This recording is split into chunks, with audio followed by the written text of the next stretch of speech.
Guaranteed kasi ang kita ko sa bangko, kaya doon ako naglalagay ng pera ko. Kadalasan itong komento ng mga taong nag-iipon ng kanilang pera sa bangko. Dapat tayo ay merong perang nakalagay sa bangko for emergency purposes only, for short-term usage.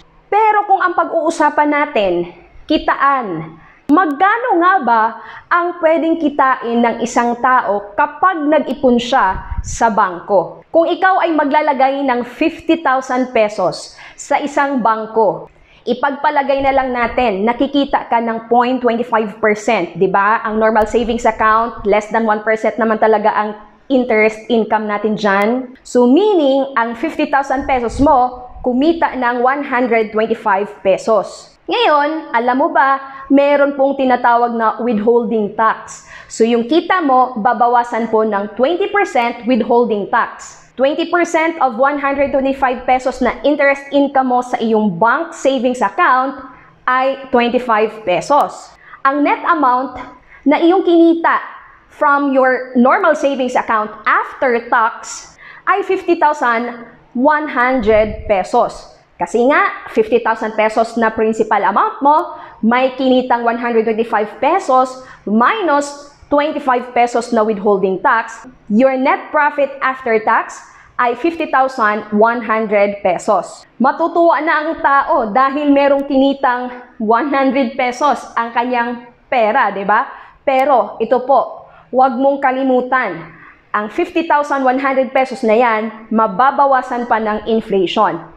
Bakit? Kasi nga, kapag kukunin mo yung pera na yon, halimbawa, pinatulog mo for 1 year. Meaning, yun yung kinita, di ba? Ng iyong pera for 1 year, ha? Now, magkano or anong inflation rate natin? Ipagpalagay na lang natin, 5% ang inflation rate dito sa Pilipinas. So, 5% of 50,100 ay 2,500.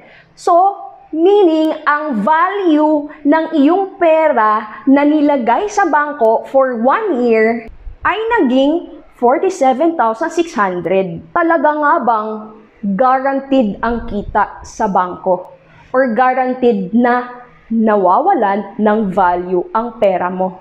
Hindi ko po sinasabing huwag na tayong maglagay ng pera sa bangko dahil nga kinakain lang ng tax at ng inflation. Sabi ko nga sa inyo kanina, maglagay tayo ng pera sa bangko for emergency purposes or for short-term usage. But kung ang pera na iyong iniipon sa bangko ay gagamitin mo after 5 years, after 10 years, tingnan mo naman, magkano na lang yung magiging value ng iyong pera. Talagang nawawalan ito or bumababa ang value ng pera mo. Tandaan mo, pinaghirapan mo yan. Ito po ang katotohanan. If you're not earning interest on your savings will be worth less over time because of inflation. Ngayon, anong kailangan mong gawin para hindi naman tuluyang mawalan ng value ang perang nakatulog lang sa bangko? Una, dapat imulat mo ang iyong kaisipan by investing time to learn how money works. Paano nga ba yung iniipon mong pera ay maaring lumago? Kasi alam niyo po ba, ang bangko, ang negosyo kasi nila, alam nila kung paano kumita ang perang naiipon or iniipon ng tao sa kanila. They know the concept on how money works.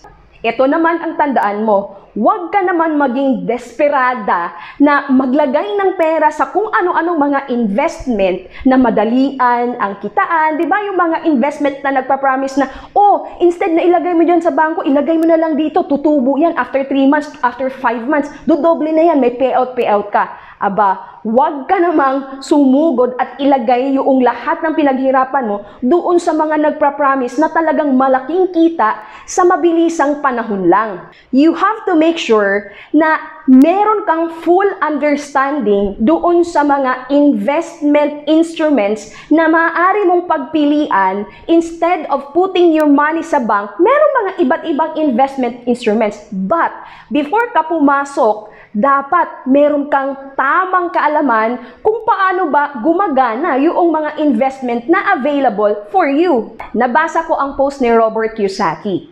Ang sabi niya, some banks are charging customers for holding their savings, thus losing money through saving money. Alam niyo po ba, nung isang buwan, I checked my statement of account sa bank na meron ako. Nagulat ako kasi meron doon nakabawas, merong 20 pesos, I think, di ba, na charge noong nag-balance inquiry. Grabe, nag-balance inquiry, may bayad pala, 20 pesos. Kakapiranggot na nga lang yung income, may bawas pa yung pag-i-inquire ng balance.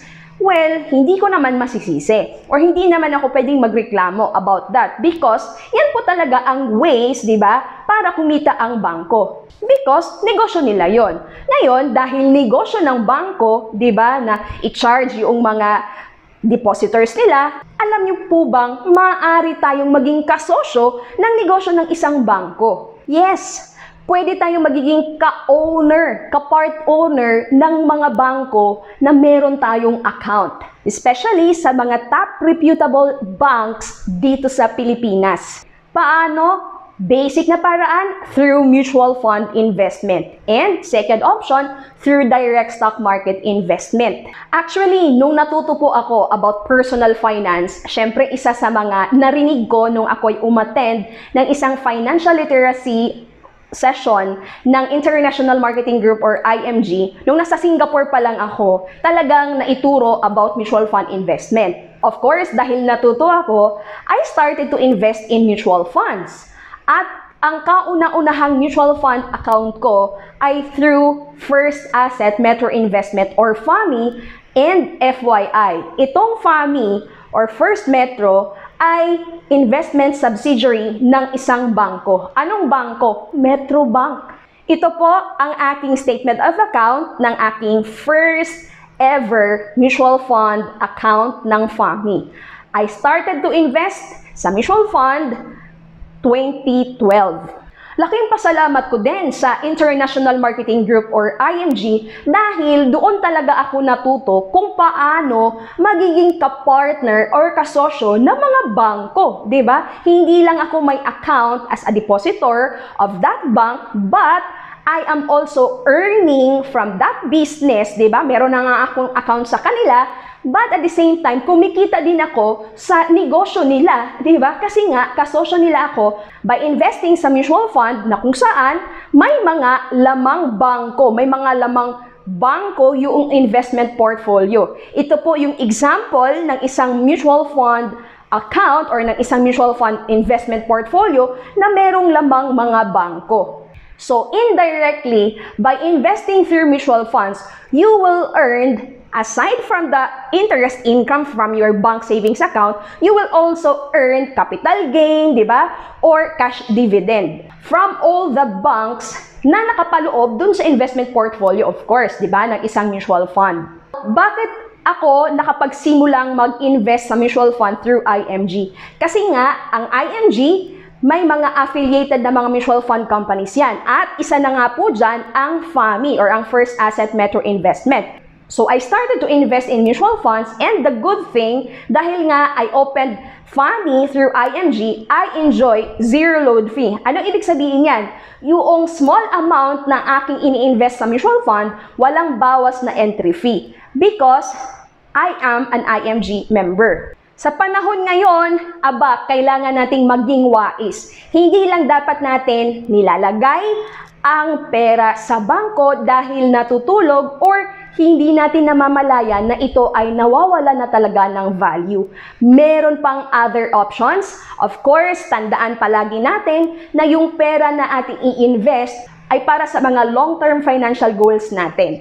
I hope you find this video informative. If you do, kindly share this video to your families and friends para sila din ma-aware magkano nga ba ang pwedeng kitain ng perang iniipon sa bangko. Maaari nilang i-consider, di ba, na ikalat din ang perang naiipon nila, especially kung ito'y gagamitin nila ng pangmatagalan.